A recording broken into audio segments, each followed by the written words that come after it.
मुजफ्फरपुर में भी बारिश के बाद स्थिति नारकीय है। कोल्हुआ पंचायत की गलियों में दरिया बह रही है। मजबूरी में उसी रास्ते से लोग गुजर रहे हैं। कई सप्ताह गुजर गए, लेकिन बारिश का जमा पानी गलियों में जमा है और अब तो उस पानी में नाले का गंदा पानी मिल गया है, तो हालात और नारकीय हो गए। मजबूर राहगीर किसी तरह गिरते पड़ते गुजरते रहते हैं और उसी पानी से गुजरते राहगीर जनप्रतिनिधियों से लेकर अफसरों को कोसते रहते हैं। रिक्शा और बाइक सवार तो बचते बचाते गुजर जाते हैं, लेकिन जिनके पास ना बाइक है और ना साइकिल, उनकी परेशानी बढ़ गई है। सुनते हैं लेकिन सुनने का असर कुछ नहीं होता। नहीं, कोई असर नहीं करती है। इसी पानी में आना पड़ता है। लोगों की आवाजाही, अब काम है तो काम तो छोड़ नहीं सकते, उसको तो करना है ही। तो इस पानी को देखते हुए इतने गंदे कचरे, जल जमाव, गली गली में लंबे समय से जमा पानी से अब सड़ांध निकलने लगी है, लेकिन लाख गुहार लगाने के बावजूद निगम प्रशासन पर कोई असर नहीं हो रहा है।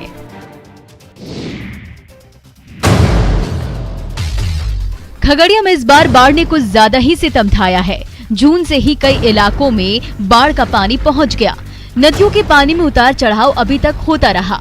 महीने गुजर गए, लेकिन गांव में जमा गंगा नदी का पानी निकलने का नाम नहीं ले रहा है। अब चारों ओर बाढ़ के पानी से घिरे ग्रामीणों के पास कोई चारा नहीं बचा है। ऐसे में जुगाड़ नाव एकमात्र सहारा है, जिस पर सवार होकर छोटे छोटे बच्चे स्कूल जाते हैं, तो घर के सदस्य रोजी रोटी की तलाश में शहर का रास्ता नापते हैं।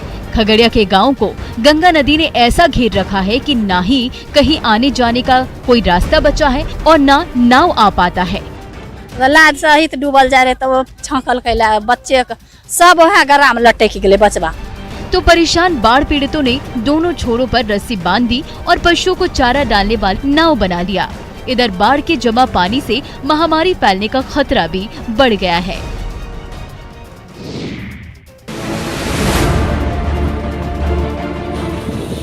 बाढ़ से परेशानी और बर्बादी की तस्वीरें बिहार के कई जिलों से आ रही है।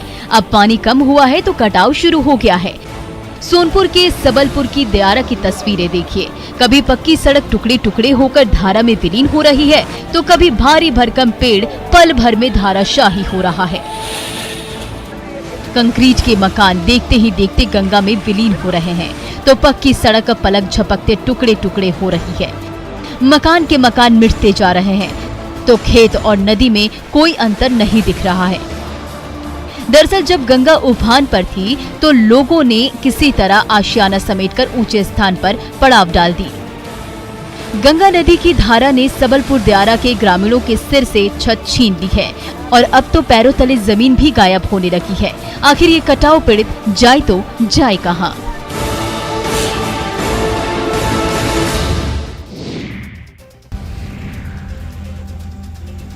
पूर्वी सिंहभूम के डुमरिया प्रखंड के कोलाबाड़िया गांव में सड़क बरसात के दिनों में नदी का रूप ले लेती है। हालात ऐसे हो जाते हैं कि लोगों को साल में 4 महीने नदी रूपी सड़क को पार करना पड़ता है।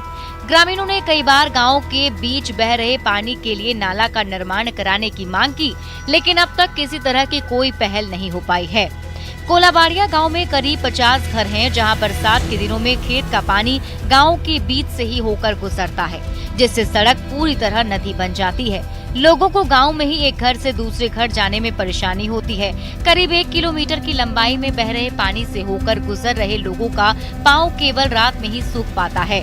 वहीं लगातार पानी बहने से सर्दी खांसी के साथ बच्चे भी बीमारी से परेशान रहते हैं। बीते 20 साल से अधिक समय से इस गांव के ग्रामीण इसी तरह जीवन जीने को मजबूर हैं।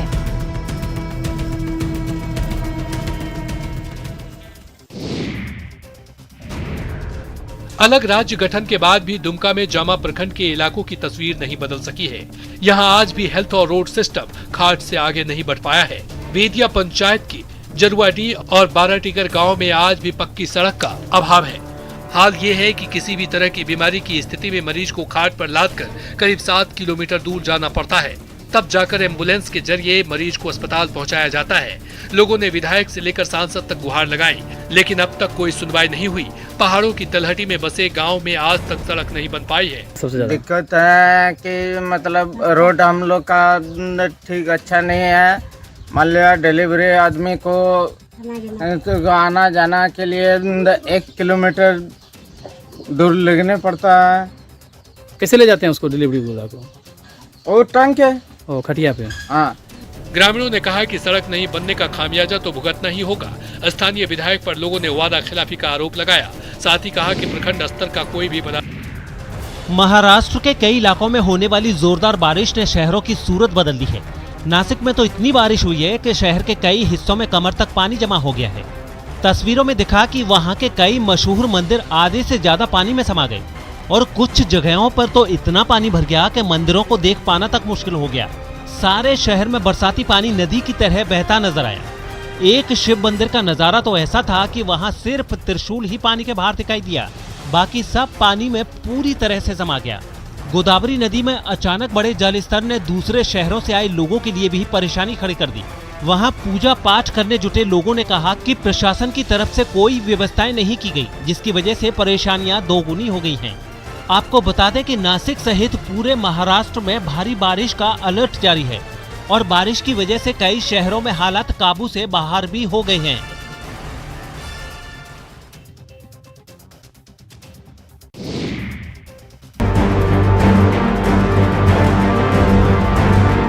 नोटों की ये गड्डियां, सोने चांदी के गहने और निवेश के कागज, ये सब बरामद हुए हैं पथ निर्माण विभाग के इंजीनियर कौंते कुमार के घर से। आय से अधिक संपत्ति मामले में निगरानी ने छापेमारी की। तलाशी में घर से नोटों के बंडल मिले। इसके अलावा आधा किलो सोने के गहने और 1 किलो चांदी के गहने मिले। ये सारे सामान पटना के गोसाई टोला में नित्यानंद इनक्लेव के फ्लैट से मिले हैं, जो कौंते कुमार का है। राजधानी के पौष इलाके बोरिंग रोड के कृष्णा अपार्टमेंट और कौंते कुमार के ऑफिस में भी तलाशी चल रही है और ये जांच चल रही है कि कौंते कुमार ने अपनी आय से कितनी ज्यादा संपत्ति जमा की है।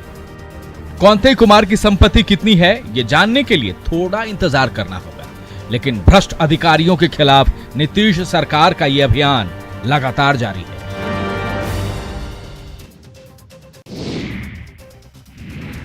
नीट सॉल्वर गैंग पर बड़ा खुलासा हुआ है। त्रिपुरा की रहने वाली हीना की जगह पटना की जूली ने एग्जाम दिया था। एडमिट कार्ड पर फोटो को एडिट कर वाराणसी के बीएचयू से बीडीएस कर रही जूली परीक्षा में बैठी थी। इस मामले में वाराणसी पुलिस ने जूली के भाई अभय और ओसामा नाम के एक शख्स को पकड़ा है। ओसामा केजीएमयू लखनऊ का छात्र है। ओसामा के पास से नीट परीक्षा के एडमिट कार्ड समेत कई दस्तावेज बरामद हुए हैं। ओसामा ने मोबाइल के डाटा को डिलीट कर सबूत मिटाने की कोशिश की है। पुलिस इस मामले में साइबर फॉरेंसिक टीम की मदद ले रही है। जल्द ही वाराणसी पुलिस की टीम पटना आएगी। बीएचयू की छात्रा जूली और उसकी मां बबीता को पैसे का लालच देकर गिरोह ने फंसाया। सरगना पटना का पीके और माहिर खिलाड़ी मऊ, मोहम्मदाबाद गोहना निवासी ओसामा शाहिद, खगड़िया निवासी विकास सिंह, जूली का पिता मुन्ना और त्रिपुरा की रहने वाली अभ्यर्थी हीना विश्वास की तलाश में पुलिस की 4 टीमें गठित हुई हैं। सफाई कर्मियों की हड़ताल का असर दूसरे शहरों में भी दिख रहा है। गया में सफाई कर्मियों की हड़ताल जारी है। शहर के चौक चौराहों से लेकर हर जगह गंदगी का अंबार लगा हुआ है। हालांकि मंगलवार से सफाई की वैकल्पिक व्यवस्था की गई है। हर वार्ड में 10-10 प्राइवेट सफाई कर्मियों को रखा गया है। वहीं ट्रैक्टर से कूड़े का उठाव किया जाएगा। निगम से जुड़े नेताओं ने सफाई कर्मियों से शहर को साफ करने की अपील की, साथ ही उनकी मांग पर विचार का भी भरोसा दिया। सिवान में नगर परिषद के सफाई कर्मी हड़ताल पर हैं, जिससे शहर कचरे से पट गया है। चौक चौराहों पर कूड़े का अंबार लगा है। नाल की स्थिति से लोगों को काफी समस्याएं हो रही है। वायरल बुखार के बीच गंदगी के अंबार से लोगों को बीमारियों का डर भी सता रहा है। लगातार बातचीत हो रही है, लेकिन अभी तक कोई हल नहीं निकला। इधर बरसात के बाद गंदगी की वजह से बीमारी का डर सता रहा है।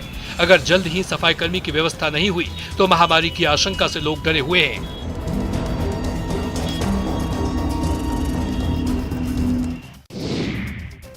बेगूसराय में शॉर्ट सर्किट से लगी आग ने देखते देखते 15 घरों को जलाकर राख कर दिया।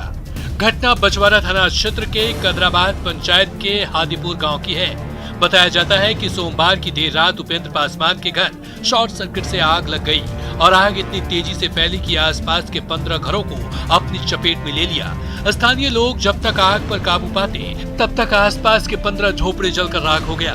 आप तस्वीरों में भी देख सकते हैं कि किस कदर आग लगने के बाद आग की लपटें उठ रही है। हालांकि आग लगने के बाद काफी संख्या में स्थानीय लोग घटनास्थल पर पहुंचे और काफी मशक्कत के बाद आग पर काबू पाया, लेकिन तब तक घरों में रखे अनाज, कपड़ा, कीमती सामान समेत हर चीज जलकर राख हो गया। इस अगलगी में पीड़ित परिवारों को लाखों रुपए का नुकसान हुआ है। घटना की सूचना के बाद स्थानीय प्रशासन क्षति के आकलन में जुट गई है। बताया जाता है कि पीड़ित सभी परिवार भूमिहीन हैं और सड़क किनारे बरसों से झोपड़ी का घर बनाकर रह रहे थे। इस अगलगी के बाद सभी परिवार एक साथ फिर बेघर हो गए हैं। खाद को लेकर परेशानी बिहार के कई जिलों में भी है। नालंदा जिले के हिलसा अनुमंडल क्षेत्र के इस्लामपुर बाजार में ये देखने को मिला, जहां खाद को लेकर किसानों ने सड़क जाम कर हंगामा किया। इसी दौरान किसानों की भीड़ में कुछ बदमाश घुस और एक एएसआई की जमकर डंडे से पिटाई कर दी। बता दें कि इस्लामपुर थाना में पदस्थापित एएसआई जालंधर मंडल किसानों को समझाने पहुंचे थे, जहां कुछ बदमाशों द्वारा उन पर अचानक हमला कर दिया गया और पहले से तैयार इन बदमाशों ने उनके ऊपर जमकर लाठियां बरसानी शुरू कर दी। इधर हिलसा डीएसपी ने मामले को संज्ञान में लिया और वीडियो के आधार पर दोषी लोगों को चिन्हित कर कड़ी से कड़ी कार्रवाई करने की बात कही जा रही है। नालंदा में 33 होलसेलर दुकानें हैं जो 774 खुदरा, इसके अलावा बिस्कोमान और कुछ पैक्सों के माध्यम से खाद बेची जा रही है। खरीफ की खेती की शुरुआत में जिला कृषि विभाग द्वारा 12,000 टन खाद की मांग की गई थी। इसके एवज में एक खेप में 5,000 टन तो दूसरी खेप में 2,324 टन खाद मिली, यानी कुल 7,324 टन ही आवंटन किया गया।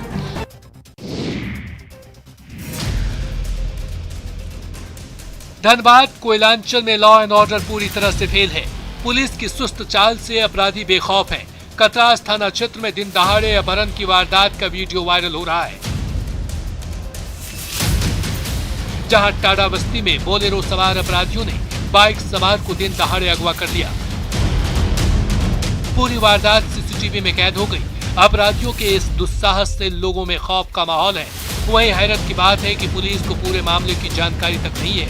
किस व्यक्ति का अपहरण किया गया, बोलेरो में कौन लोग सवार थे और अपहरण के बाद क्या ताजा हालात हैं, इस बारे में कोई जानकारी नहीं मिल पाई है। लेकिन जिस तरह से इस वारदात को अंजाम दिया गया, उससे पुलिस पर विफलता के गंभीर आरोप लग रहे हैं। इधर न्यूज 18 ने जब बागमारा एसडीपीओ से बात करने की कोशिश की तो उन्होंने फोन नहीं उठाया।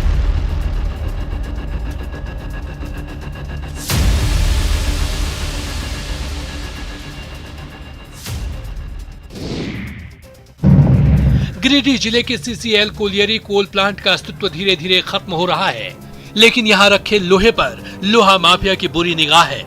आए दिन प्लांट में रखे बेशकीमती लोहे की चोरी का मामला सामने आता है। बीती रात लोहा माफिया ने कोक प्लांट में धावा बोल दिया और पिकअप वैन में लोहा काट कर ले जाने में जुट गए। इसकी जानकारी मिलने पर हेड कांस्टेबल की अगुवाई में मौके पर जब सुरक्षा कर्मी की टीम पहुंची तो चोरों ने पथराव शुरू कर दिया। जवानों ने हाई फायरिंग की, जिसके बाद चोर भाग खड़े हुए। मौके से चोरी का लोहा लदा पिकअप वैन जब्त किया गया। वहीं पुलिस आगे की जांच में जुट गई है। पता चला कि गाड़ी घुस रहा है कोक प्लांट में। हम लोग माइंस में थे, माइंस को छोड़ के पेट्रोलिंग ड्यूटी करते थे। हाँ, पेट्रोलिंग ड्यूटी कर रहे थे, वहाँ छोड़ के आए, आके यहाँ ब्लॉक किए, थाना को फोन किए तो हम लोग को देख के भाग गया और उसके बाद थाना गाड़ी भी सब साथ घुसे और देखे गाड़ी जब्त हुआ। झारखंड से ओडिशा और बंगाल के सीमावर्ती क्षेत्र से लो अयस्क की तस्करी अलग अलग माफिया गिरोह द्वारा काफी हाईटेक और शातिर अंदाजों में की जा रही है। लगातार ऐसे मामले भी सामने आ रहे हैं।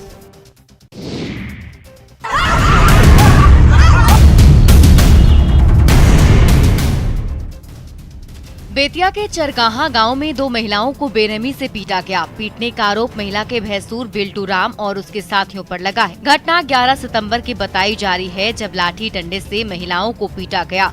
इतने से मन नहीं भरा तो महिलाओं पर पत्थर से भी वार किया गया। घायल महिलाओं का इलाज जीएमसीएच में चल रहा है। महिलाओं का आरोप है कि इस मामले में पुलिस आरोपियों पर कार्रवाई नहीं कर रही। घटना का वीडियो सोशल मीडिया पर वायरल हो रहा है। हालांकि न्यूज 18 इस वायरल वीडियो की पुष्टि नहीं करता। घटना मुफस्सिल थाना क्षेत्र के चरगाहा गांव की है। दरअसल घायल महिला प्रेमशीला की बेटी के साथ उसके भैंसूर की बेटी का झगड़ा हो गया और विवाद इतना बढ़ गया कि भैंसूर ने अपने कुछ दबंग साथियों को बुला लिया और फिर सभी ने मिलकर परिवार की 2 महिलाओं की बेरहमी से पिटाई कर दी। घटना की जानकारी मिलते ही मुफस्सिल थाने की पुलिस पहुंची, लेकिन पीड़िता का आरोप है कि अभी तक पुलिस ने कोई कार्रवाई नहीं की है।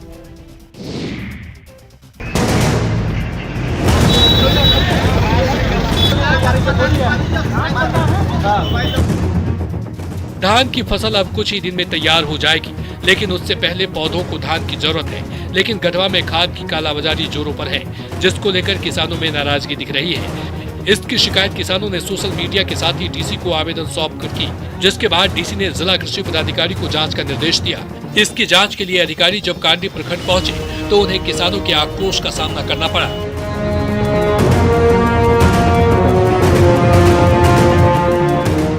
किसान जांच अधिकारी की गाड़ी के आगे बैठ गए और कालाबाजारी पर जमकर खरी खोटी सुनाई। वहीं जांच के दौरान खाद दुकानों में भारी अनियमितता पाई गई, जहां सरकारी रेट 266 रुपए प्रति बैग है, जबकि खाद के लिए 500 से 600 रुपए लिए जा रहे हैं। दोषियों पर कार्रवाई करने के आश्वासन के बाद ही किसानों ने जिला कृषि पदाधिकारी को जाने दिया। ये हाल किसी एक शहर की नहीं है।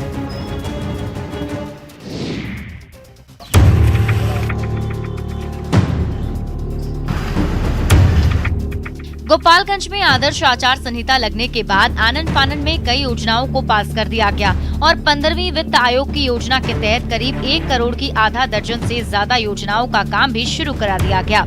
हथुआ प्रखंड के आधा दर्जन निवर्तमान बीडीसी सदस्यों ने हथुआ के बीडीओ और निवर्तमान प्रखंड प्रमुख के खिलाफ आचार संहिता उल्लंघन का आरोप लगाया है। निवर्तमान बीडीसी सदस्यों ने डीएम को, राज्य निर्वाचन आयोग को और पंचायती राज पदाधिकारी को पत्र लिखकर जांच की मांग की। इसके साथ ही बिना अनुशंसा के शुरू की गई योजनाओं को तत्काल बंद करने की मांग की। करीब 6 से 7 योजनाओं में करीब 1 करोड़ रुपए खर्च कर काम कराए जा रहे हैं, जबकि ऐसी योजनाओं का किसी भी बीडीसी सदस्यों के द्वारा अनुशंसा नहीं किया गया। हालांकि बीडीओ ने बताया कि सभी योजनाएं पूर्व से पारित हैं, वैसे ही योजनाओं को पूरा कराया जा रहा है।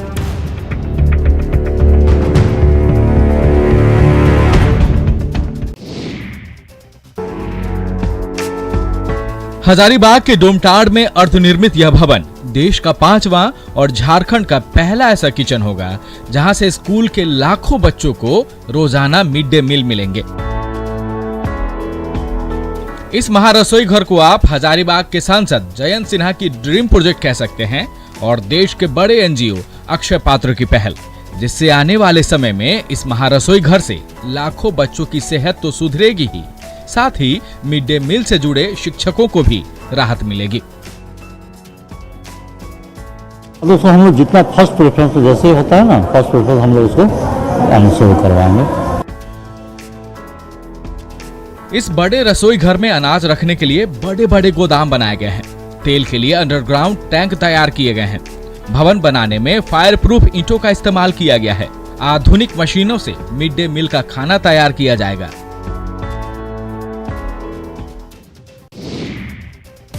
केंद्र राज्य सरकार का खादी को बढ़ावा देने वाली योजना का लाभ जमुई में महिलाओं को मिल रहा है, जिससे वो स्वावलंबी और परिवार को आर्थिक मजबूती दे रही है। सरकार के इस योजना का लाभ से जहां जमुई में हर तरह तरह के खादी के रेडीमेड कपड़े तैयार हो रहे हैं, वहीं लगभग 100 महिलाओं को रोजगार मिल रहा है। हाजीपुर से खादी का कच्चा माल आने के बाद यहां अंबर चरखा से खादी का सूत तैयार होता है, फिर बुनकर उसे कपड़े तैयार करते हैं। सर, यहाँ काम करते हैं तो थोड़ा सुकून मिलता है काम करने से, और क्या घर चलता है थोड़ा। राज्य खादी ग्राम उद्योग एवं केंद्र खादी मिशन की पहल पर ये सब संभव हो पाया। जमुई में खादी के कपड़े तैयार किए जा रहे हैं। अब तक जमुई में धागा तैयार कर इसे दूसरी जगह पर भेज दिया जाता था। अब कपड़े की बुनाई शुरू होने से हुनरमंदों के सपनों को पंख लगा है, साथ ही इसमें लगे लोगों की आर्थिक स्थिति में भी सुधार हो रहा है। कटिहार इंजीनियरिंग कॉलेज के फाइनल ईयर के छात्र छात्राओं ने शानदार प्रोजेक्ट बनाए हैं।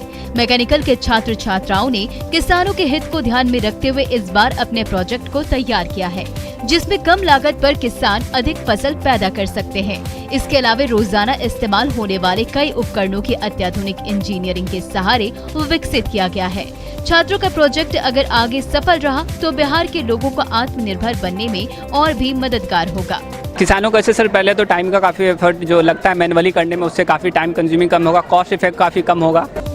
विज्ञान एवं प्रौद्योगिकी विभाग ने सामाजिक उत्थान के उद्देश्य से राज्य की इंजीनियरिंग और पॉलिटेक्निक कॉलेजों में स्टूडेंट प्रोजेक्ट प्रोग्राम स्कीम शुरू की गई है। ये डिप्लोमा इन इंजीनियरिंग और बीटेक इन इंजीनियरिंग के फाइनल ईयर के छात्र छात्राओं के लिए है। इसमें छात्रों को आम लोगों से जुड़ी समस्याओं के समाधान को प्रोजेक्ट के माध्यम से बताना होगा। 3 साल के लिए योजना को फिलहाल शुरू किया गया है।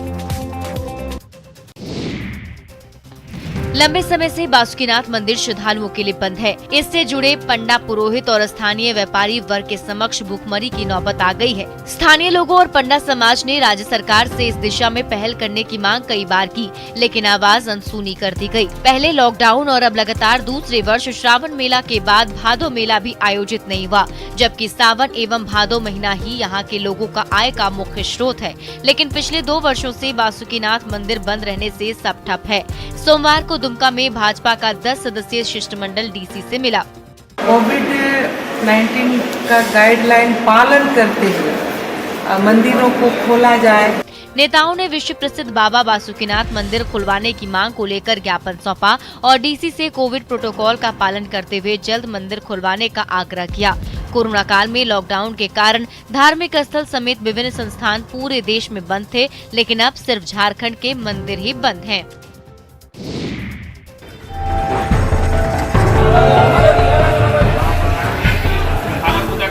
कोविड-19 महामारी की वजह से 2 साल से दुनिया परेशान है। कई आयोजनों को कैंसिल किया जा चुका है। इस साल भी गया में 1 पखवाड़े तक चलने वाले पितृपक्ष मेले का आयोजन नहीं होगा। हालांकि जो पिंडदानी सीमित संख्या में आ रहे हैं, उन्हें पिंडदान करने की अनुमति दी गई है। इस दौरान बाहर से आने वाले लोगों के लिए कोरोना जाँच अनिवार्य होगा। जिन्होंने कोरोना का टीका नहीं लिया है, उन्हें कोरोना का टीका दिया जाएगा। वहीं पिंडदान करने के लिए गया पहुंचने वाले भक्तों को कोविड के दिशा निर्देशों के पूर्ण अनुपालन में अनुष्ठान करने की अनुमति दी जाएगी। बता दें कि 20 सितंबर से पितृपक्ष शुरू हो रहा है। हिंदू धर्म में पितृपक्ष का विशेष महत्व है। पितृपक्ष की वजह से ही गया बिहार का एकमात्र ऐसा शहर है जिसे लोग गया जी कहते हैं।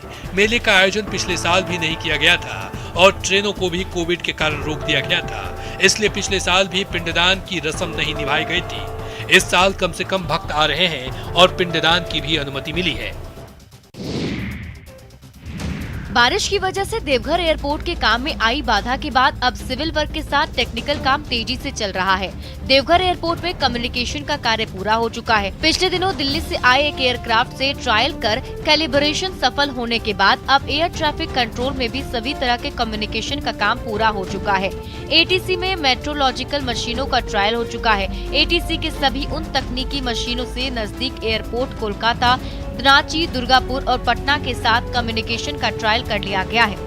पिछले दिनों एयरपोर्ट अथॉरिटी ऑफ इंडिया के कोलकाता से आए नए तकनीकी अधिकारियों ने कम्युनिकेशन के कार्यों को बारीकी से देखा और फाइनल रूप से टेक्निकल टच भी दिया।